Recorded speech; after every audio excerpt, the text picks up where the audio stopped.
Oh, hello, and welcome to Killing Time. I didn't see you come in. How Oh, long you been? hi. How long you been sitting there? No, you're. Just the last few minutes. Oh, good. Okay, good. I'm glad, because otherwise this would have been creepy. Because this camera's staring at me all day, every day. I didn't know you were on this call this whole time. Nothing better to do. There we go. This is the show that searches for entertainment that doesn't suck, and we creepily stalk each other constantly. Yes. My name is Iyaz. With me, as always, is Creepy Stalker Man, otherwise known Yep. as CSM, CSI. I was trying to get a CS Bob in there, but I got nothing. he Nothing. is Bob. I couldn't make it work. On today's episode, we did some searching, some digging for entertainment that doesn't suck, and I think we have a way to have these one-sided reviews because I got to see a screening of this movie called Ant-Man. You haven't seen it yet, and so how should we go about this discussion? Well, right now, my interest in Ant-Man is low. Really? If you liked this movie, you need to convince me to go see it.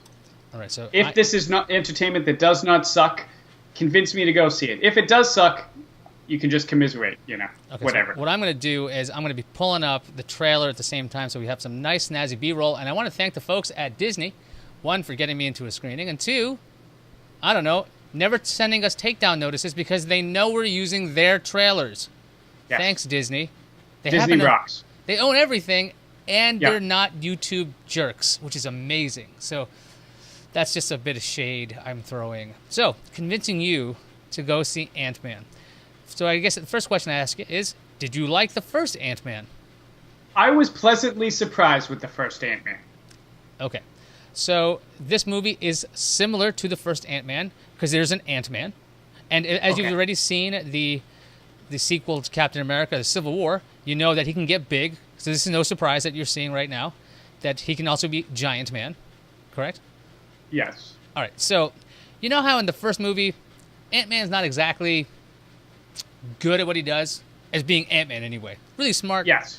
And he's getting trained by Evangeline Lilly's character, Hope Van Dyne. She's doing a lot of the Yes. physical training, the mental training, and he's also being guided by Hank Pym, basically in his helmet. Kind of like Yes. Batman Beyond kind of thing. In this movie, you have a somewhat more confident version of Ant-Man. So if you liked the sarcastic stuff and humor of Scott Lang, you'll get more of that. That doesn't like drag you into the theater. What's going to drag you into the theater is going to be the Wasp, because she's hot. freaking awesome in Okay. this. Awesome. Okay. All right, she's really, and she's got everything together mentally and physically. She can like destroy anything. Very, very creative uses of powers. You saw Incredibles 2? Yes. So the way Liz compared Incredibles 2 to this, she's like, the way they came up with new ways for Elastigirl to use her powers is like the way it's like what they did with Wasp. Very creative, extremely Interesting. creative. It's not like, oh look, it's just like another Ant-Man, and basically they're both like just little or giant versions of Iron Man. No. They use their powers very differently because they have totally different mindsets. So the amount of ass kicking and establishing Wasp from the very beginning as a badass, I think will get you in there. And we were talking about seeing this in 2D or 3D earlier before the show started.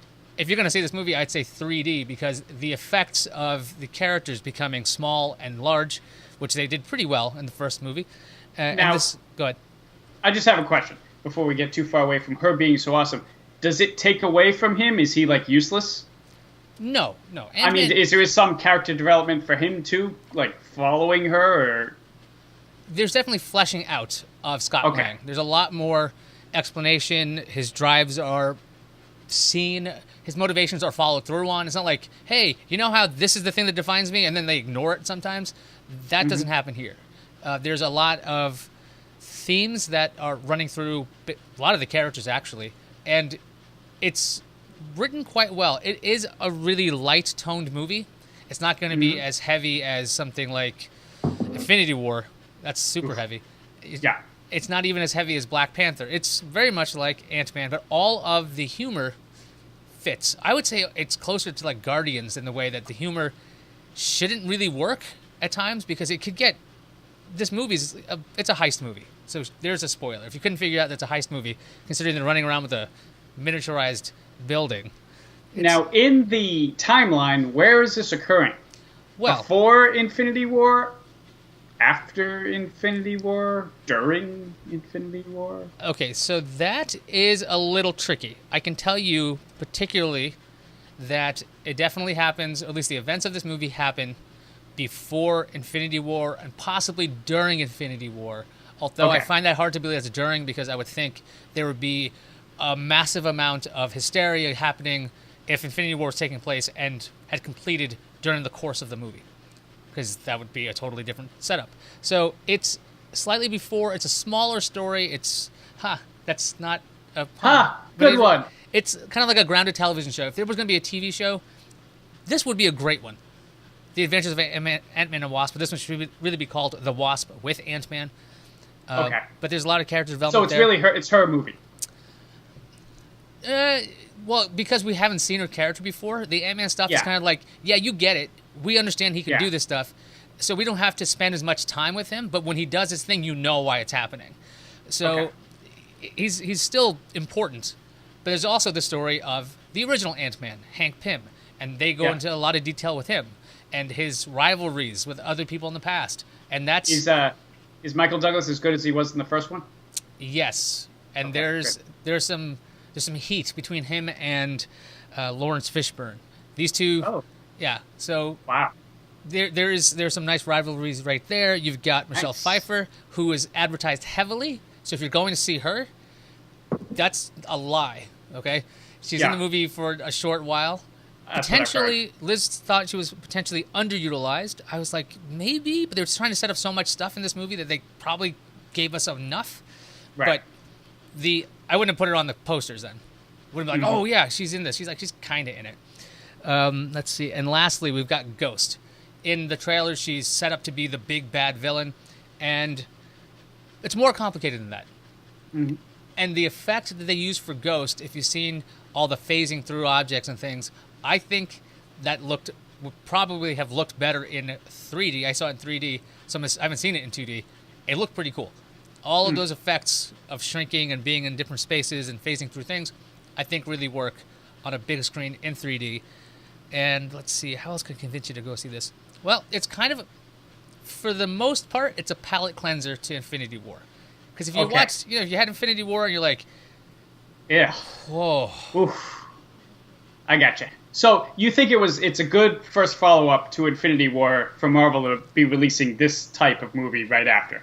Because people are a little down from Infinity War. Yeah, I think definitely it'll help people's feelings, morale a little bit, for the most part, I think. Because, there's still the knowing that Infinity War happened. Right. So that's kind of the problem. Before we get into anything else, let's go ahead and thank our fine patrons. You guys are awesome. These people, Joe, Michelle, Paul, Alan, Radford, you guys are video credit worthy. You guys have pledged enough, and we really do appreciate this. So if you like our show and you're watching this on YouTube, you can hit that like button, subscribe. If you really like the show, you could throw us $1 or $2 at patreon.com/Iyaz. You can share the link on Twitter, do all that fun stuff. You can go to finitecomedy.com or killingtime.tv to get the podcast where there's no ads other than this one, which is not really an ad. It's just a hat tip to awesome people. And we really thank you guys for your support thus far. Patreon.com/Iyaz. Let's talk a little bit more about Ant-Man and the Wasp before we wrap it up. How are you feeling about seeing the movie now? I'm feeling a little bit better. It sounds pretty good. I thought it was just going to be a lot more of the first movie, and then somehow they throw her in. But it sounds like they're really fleshing out the characters, and it sounds good. Yeah. And I was worried it was going to be too big a story. I was worried they were going to let how big Marvel has become filter into this. But you say they seem like they keep it pretty contained and small. Mostly. Sounds good. Mostly. But there is this thing about trying to get the Wasp, the original one, back. And that's going to take you into the weird quantum realm. I don't think that's a spoiler at all because they've talked about this enough times. They want to save Janet Van Dyne. So they kind of set you up in the first one for this.